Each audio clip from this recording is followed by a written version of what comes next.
We slept in this morning. Not having to pack the bikes made up the difference in time. We were spending 2 nights at the Old Faithful Inn, and they had left a note on our door that we were welcome to continue using the Almost View room for another evening. I went out to the bikes ahead of John. There I found 4 individuals watering around the bikes. It was 2 young German couples. "We took a picture of the bikes," one of the gentlemen said, as if to ask permission after the fact. Several others wandered by while I was trying to clean some of yesterday's gravel road off of the beasts. None stopped and chatted, all simply waved or commented as they passed by. We didn't have any definite plans for this morning. John hadn't seen Old Faithful, so we hung around for a while.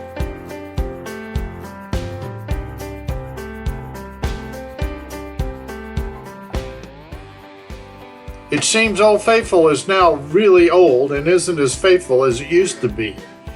They can't predict the eruptions as well, and they're not as steady. I don't think the geyser is as big as it used to be either.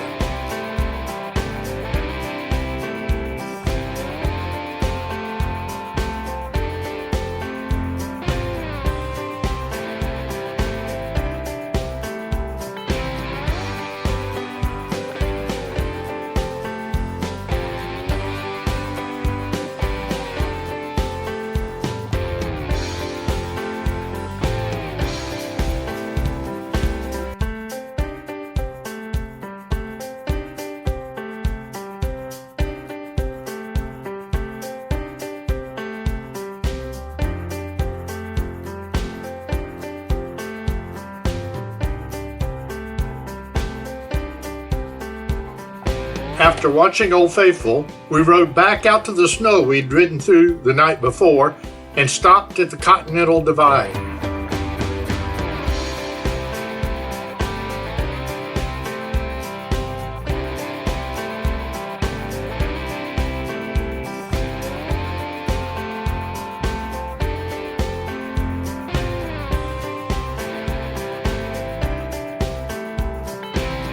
It turns out that John isn't that impressed with geysers. We stopped at a couple of the geyser basins, but John's camera clicked very little.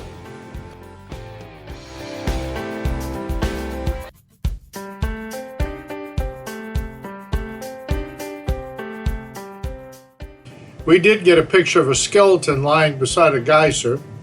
We also got a picture with a ranger. Couple was passing by and a lady took the picture for us. This event was monumental for 2 reasons.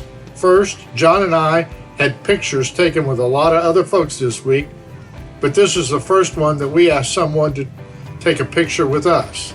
Secondly, it was the only conversation with other folks which was not totally dominated by the bikes. What John is impressed with is canyons. There is a one-way road going south on the southwest side of the park. It drives through a gorgeous canyon with the obligatory stream running through it.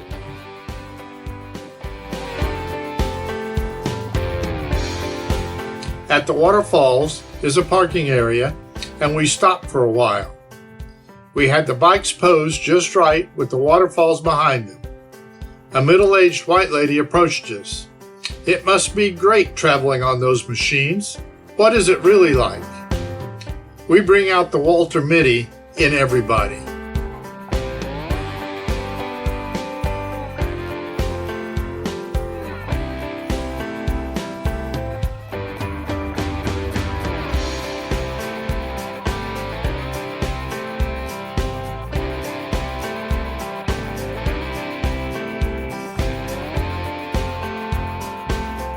Right outside the west gate of Yellowstone National Park is a town known as West Yellowstone. Imagine that. Just west of that is Idaho, and I needed a picture. We headed that way. Along the way, we encountered a herd of elk.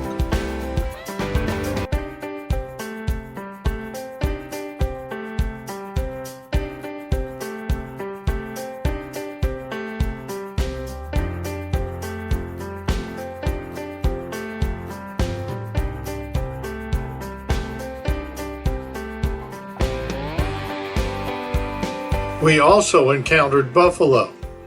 Buffalo are dangerous, you know.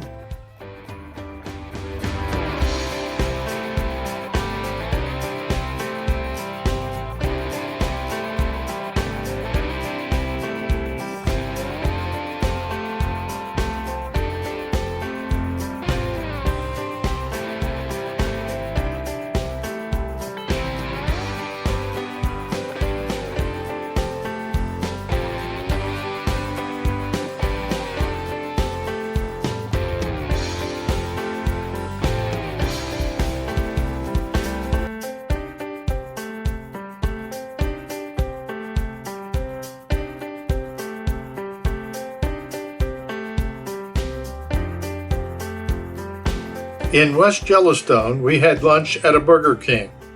The place was small with only one row of tables.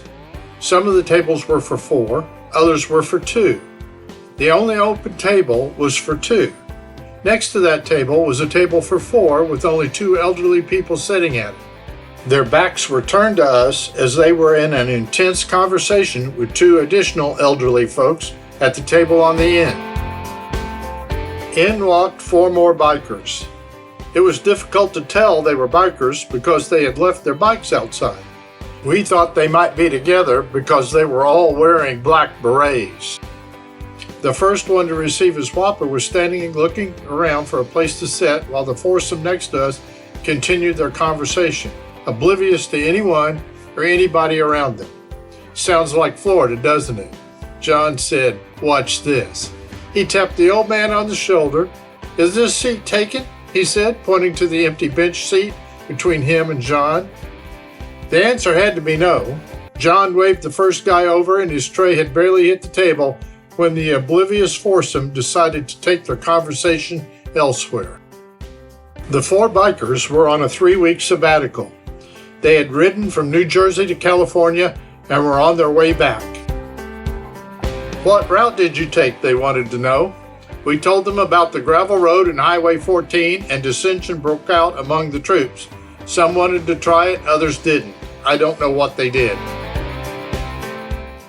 We said our goodbyes and good lucks and headed out to get a picture of the Montana and Idaho state line.